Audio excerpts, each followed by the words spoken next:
Later, a large drop cloth covers all the furniture as the Petries enter dressed for bed. Just check on Richie. 5 days. 5 days. You know, something's getting to be madness. He hasn't put the first coat on this room yet. Rob, why didn't you talk to him about it this afternoon? Honey, I was going to. He said he was going to work late tonight. He sneaked out on me. I'll talk to him in the morning if I get the chance. He's a very busy man. Yeah, he's busy. He's busy painting Richie's room and the basement, every room but this. She heads for Richie's room. Why you let him paint those rooms? I'll never know. Let him? Who let him? He'd be gone now if you hadn't let him do all that cooking. I gotta get him out of here. I gotta get him out of here. Rob takes some glasses into the kitchen. Then he and Laura return to the living room. Why did you let him paint those rooms? Honey, don't turn out the light. I want to find a TV listing. He searches under the edges of the drop cloth. Richie wanted to learn to paint, so he painted Richie's room. Well, they didn't need repainting. 5 days. I could have bought a roller and done this over the weekend myself. You must take us for fools. It's also taking us for a lot of money. Yeah, that's right. It's also moving in, honey. You gave him your kitchen. When you gave him the key to the front door. I want to get up at 5:30 every morning and open the door for him. Honey, we're stuck. You know what it is? It's squatter's rights. He's painted Richie's room. He's painted the basement. We now have to give him whatever he asks. Here it is. He finds the TV listings. Rob, you know what I wish you'd do? What? Something. Anything. I'll do something. I'll get that Neapolitan Da Vinci out here by tomorrow night. If I have to throw him out bodily. Good. Stay in this mood and catch him when he comes in. I can't.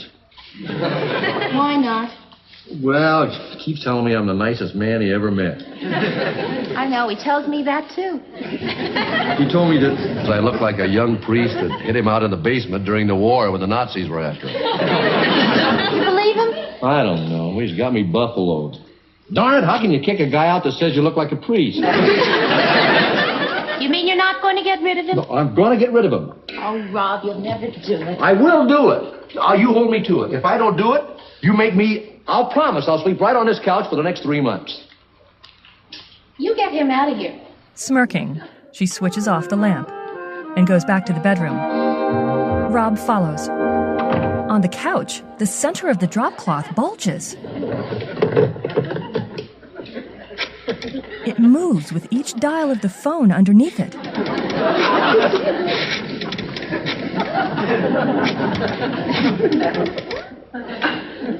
Angelo, it's me, Tito. Imbecile, your brother. Listen, you bring me 10 gallons of flat eggshell white paint.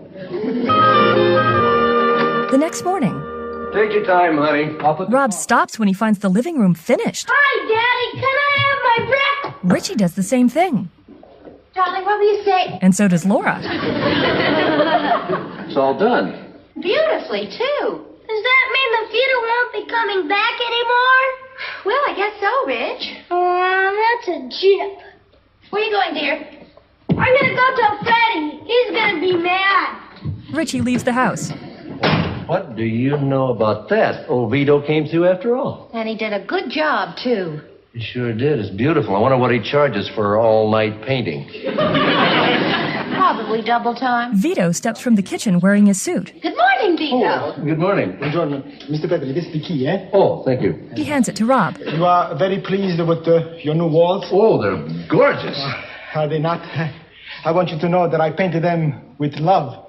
And with paint, too. The most expensive paint that money can buy. Yeah, I'll bet.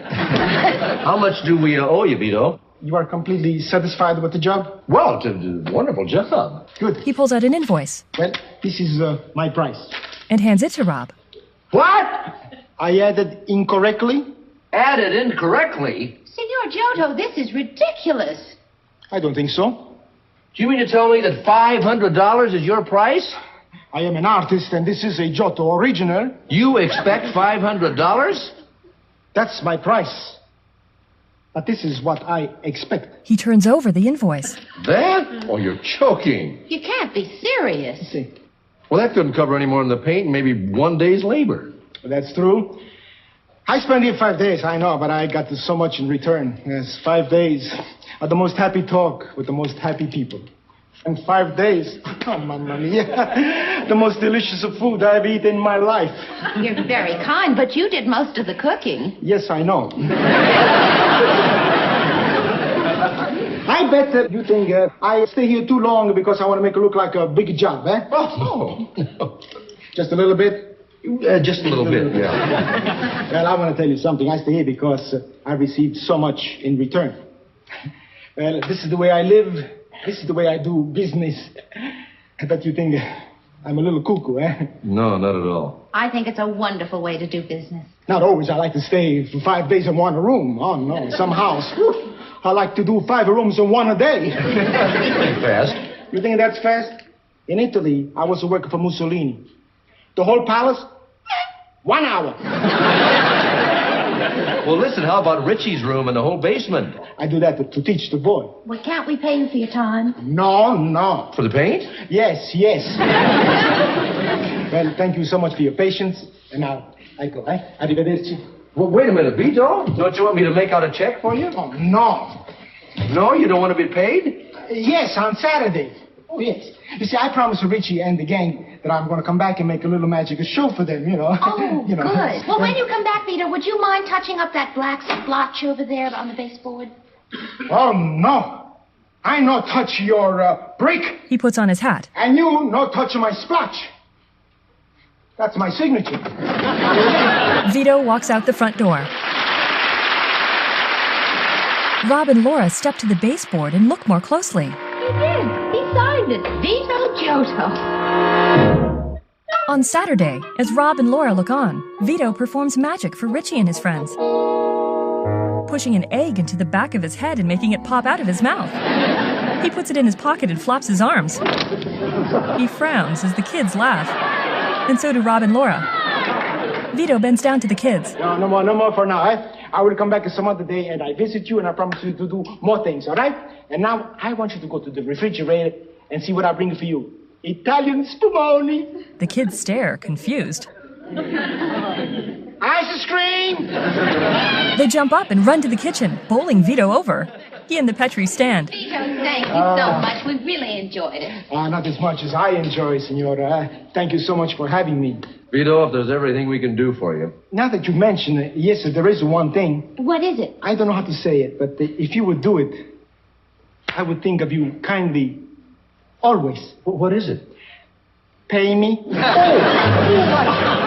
Rob gets the check from his shirt pocket and does a little sleight of hand himself, then gives the check to Vito. Directed by Jerry Paris. Written by Carl Reiner. This described version of The Dick Van Dyke Show was produced for Movies for the Blind. Starring Dick Van Dyke as Rob, Mary Tyler Moore as Laura, Larry Matthews as Richie, and featuring Vito Scotti as Vito Giotto. Produced and created by Carl Reiner. Associate producer Ronald Jacobs. Music by Earl Hagen. Executive producer Sheldon Leonard, in association with Danny Thomas. Filmed at Desilu, a Calvada production, 1963.